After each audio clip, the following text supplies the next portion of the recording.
Hello everyone, मैं दीपक sir DLC education अड्डा में आप सभी का स्वागत करता हूं और डिस्कस करने वाला हूं क्लास 7 के बुक से फैक्टराइजेशन।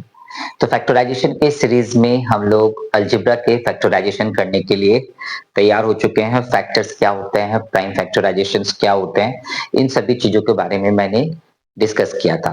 तो आज हम लोग कुछ प्रॉब्लम लेने वाले हैं और क्लास 7 का बुक है हमारे पास में, और वहीं से आपके लिए कुछ इंपॉर्टेंट क्वेश्चंस को लेके मैं सॉल्व करूंगा और आपको बताऊंगा कि फैक्टराइजेशन कैसे करते हैं। तो चलिए फैक्टराइजेशन के इस सीरीज में हम लोग आगे बढ़ते हैं और क्लास 7 के बुक से ही मैं कुछ क्वेश्चन पिक करने वाला हूं आप लोगों के लिए। तो चलिए एक क्वेश्चन है, सो इस तरह से लिखा हुआ है, resolve RESOLVE resolve into factor, है ना, रिजॉल्व इनटू फैक्टर्स।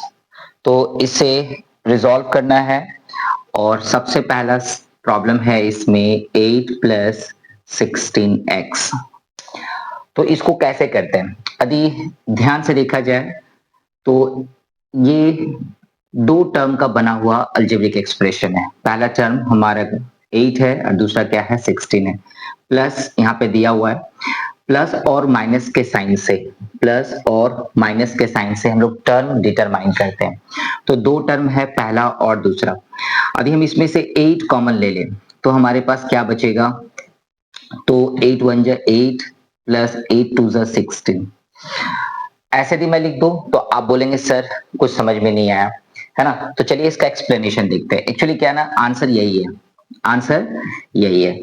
अब करना क्या है ना कि ये जो मैंने कॉमन लिया वो कैसे लिया कॉमन, ये आपके लिए बहुत इंपॉर्टेंट है। तो सर इसको कैसे लेते हैं, सो समझते हैं। हमारा इसमें फर्स्ट टर्म जो है उसको मैं पहले लिखता हूं। तो फर्स्ट टर्म हमारा 8 है और 8 का मैं फैक्टर निकालना चाहता हूं। तो 8 का फैक्टर कैसे निकालते हैं सर, 2 से देंगे। तो ये आपका फैक्टर का मतलब सर मैंने यहाँ पे प्राइम फैक्टराइजेशन किया है, यानी आप इसको लिख सकते हैं 2 इंटू 2 इंटू 2 इंटू 1। और इसी तरह से सर आपका सेकेंड टर्म भी दिया हुआ है। तो सेकेंड टर्म में आपका है 16x।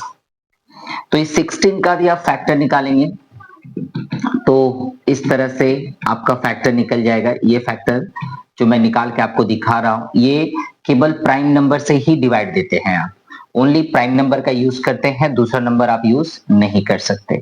तो देखिए इस तरह से हमारा नंबर आया, साथ ही साथ इसमें x भी है तो मैं x भी लिख रहा हूं। तो देखा आपने, मैंने क्या किया, फर्स्ट टर्म और सेकंड टर्म, फर्स्ट टर्म और सेकंड टर्म दोनों टर्म का मैंने क्या किया है, फर्स्ट टर्म और सेकंड टर्म दोनों टर्म का मैंने प्राइम फैक्टराइजेशन करके रख लिया। अब क्या करना है सर, इन दोनों से HCF निकालना है या कॉमन फैक्टर निकालना है, हाईएस्ट कॉमन फैक्टर, है ना, और या तो कॉमन फैक्टर निकालना है। तो देखिए 3 to 2 यहाँ पे है और 3 to 2 यहाँ पे है, ये आपका कॉमन हो गया। तो आप क्या लिखेंगे, 2 इंटू 2 इंटू 2 कॉमन ले लेंगे। 1 भी है तो 1 भी ले लेंगे, कोई दिक्कत नहीं है ना। आप 3 to 2 लिए और एक 1 यहाँ से कॉमन हो गया। और कुछ कॉमन हुआ क्या, नहीं हुआ। तो क्या हो गया, 2 2 जा 4 4 2 जा 8। तो 8 आपका कॉमन है सर। देखिए यदि जिन बच्चों को नहीं समझ में आया होगा कि 8 कहां से आया, है ना, तो मैं बता रहा हूं सर, वो HCF होता है। इन दोनों नंबर का HCF निकाल लिया जाता है, बच किया जाता है। उसके फैक्टर पे ध्यान लगाइए। फर्स्ट टर्म में यदि 8 हमने ले लिया तो हमारा बचा हुआ कितना है सर, 1 है, तो मैंने 1 लिखा।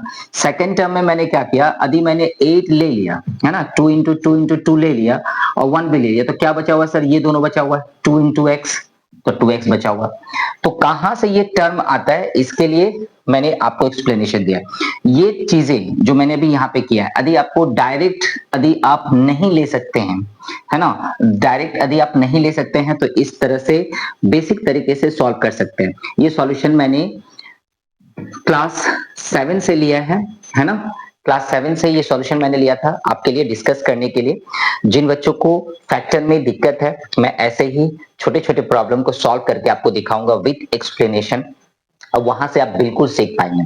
ठीक है, तो मेरे इस फैक्टर के सीरीज में आप बने रहें और एक एक पार्ट आप देखें, ठीक है, तो आप सीख पाएंगे। यदि आप स्टूडेंट हैं, सीखना चाहते हैं, डेफिनेटली आप सीखेंगे। और मेरे वीडियो पे जो है सीरीज का जो वीडियो है उसको आप ओपन कीजिए प्लेलिस्ट से और वहां से देखिए। ठीक है, चलिए डिस्कशन अच्छा लगा तो थैंक यू।